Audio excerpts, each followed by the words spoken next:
Comment plaire aux autres? Selon moi, la meilleure façon de plaire aux autres, en fait, c'est de ne pas essayer de plaire aux autres. Ça a l'air un peu contre-intuitif, mais tu regardes, tu étudies la plupart des gens qui ont du succès dans la vie, qui sont connus ou qui plaisent à beaucoup de gens, entre guillemets. Et la plupart du temps, tu remarques qu'ils n'ont pas l'air de faire les choses pour plaire aux autres. Ils n'ont pas l'air d'être attachés à ce que les autres comme les aiment ou les apprécient ou les reconnaissent. Donc la plupart des gens font les choses pour les bonnes raisons. En fait, quand ils font les choses pour eux autres mêmes. Et c'est ce qui fait qu'ils plaisent à beaucoup de gens. Parce que tu les regardes puis ils ont l'air d'avoir du fun dans ce qu'ils font. Ils ont l'air de s'apprécier eux autres mêmes. Donc, ils n'ont pas besoin de l'appréciation des autres. Mais c'est un plus. Parce qu'on se le cachera pas, si tu es un artiste ou peu importe, tout le monde veut la reconnaissance des autres. Tout le monde veut être apprécié et veut être reconnu pour son travail, pour qu'est-ce qu'il fait dans sa vie. Si tu passes autant d'heures à travailler pour ce que tu fais, c'est normal que tu apprécies que les gens aiment ça, aiment ce que tu fais, aiment ce que tu produis, aiment ton travail.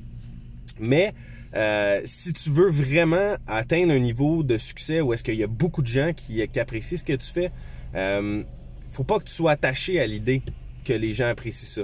Donc quand tu le fais, il faut vraiment que tu aies un détachement. Il faut que si les gens t'aiment ou les gens t'aiment pas, ça te dérange pas. Ça fait la même chose pour toi, c'est l'équivalent. Et c'est ça, donc la plupart du temps, les gens s'arrêtent à l'opinion des autres et c'est ce qui limite beaucoup leur progrès dans la vie. Parce que trop souvent, en tout cas moi personnellement, je suis victime de ça. Des fois dans ma vie, je continue de combattre ces démons-là, mais des fois, je me limite de publier, de poster au maximum parce que des fois, je me dis, j'ai peur de qu'est-ce que les gens vont dire. Mais finalement, tu sais, on s'en fout. C'est juste, tu fais ce que tu as à faire, puis les gens apprécient ou pas ton œuvre. Puis c'est en publiant le plus possible tes œuvres et ton travail que tu vas aller chercher des critiques pour être en mesure de t'améliorer, pour être en mesure d'atteindre un autre niveau de succès. Donc, faut pas que tu aies peur de la critique. Faut que tu aies même hâte que les gens critiquent ton travail. Faut que tu aies même hâte que les gens regardent ce que tu fais puis trouvent que c'est pas bon. Parce que le plus vite que les gens voient que ce que tu fais c'est pas bon puis qu'ils te donnent du feedback, idéalement, le plus vite que tu vas t'améliorer puis que tu vas peut-être atteindre le niveau que tu veux vraiment, tu sais.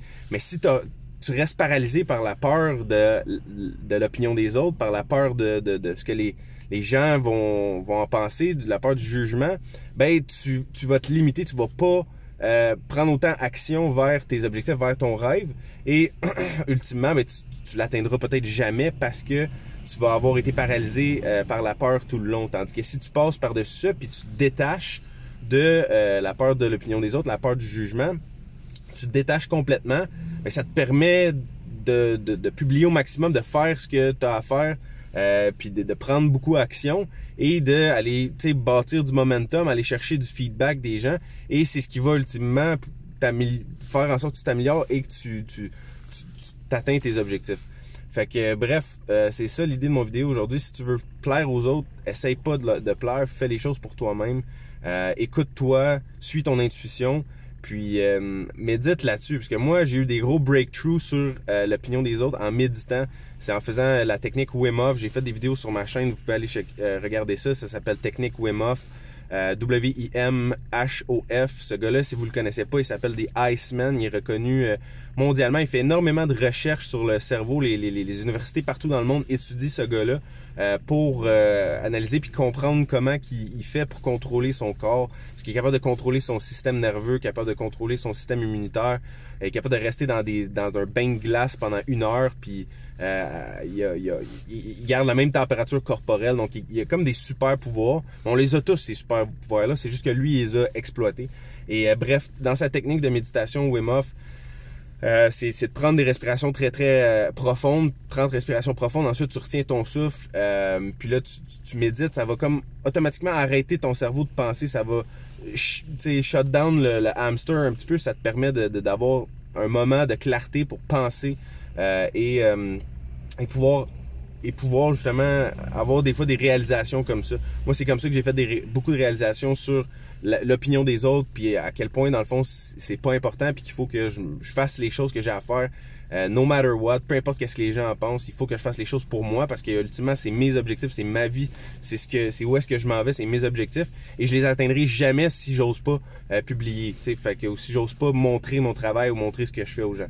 Fait que sur ça, j'espère que cette vidéo-là a pu vous inspirer, vous donner des idées. Écrivez-moi en bas vos commentaires si vous avez des questions, des critiques, des suggestions, justement, écrivez-moi, ça me fait un grand plaisir. Sinon, ben, je vous dis à la prochaine. Salut tout le monde, bonne journée.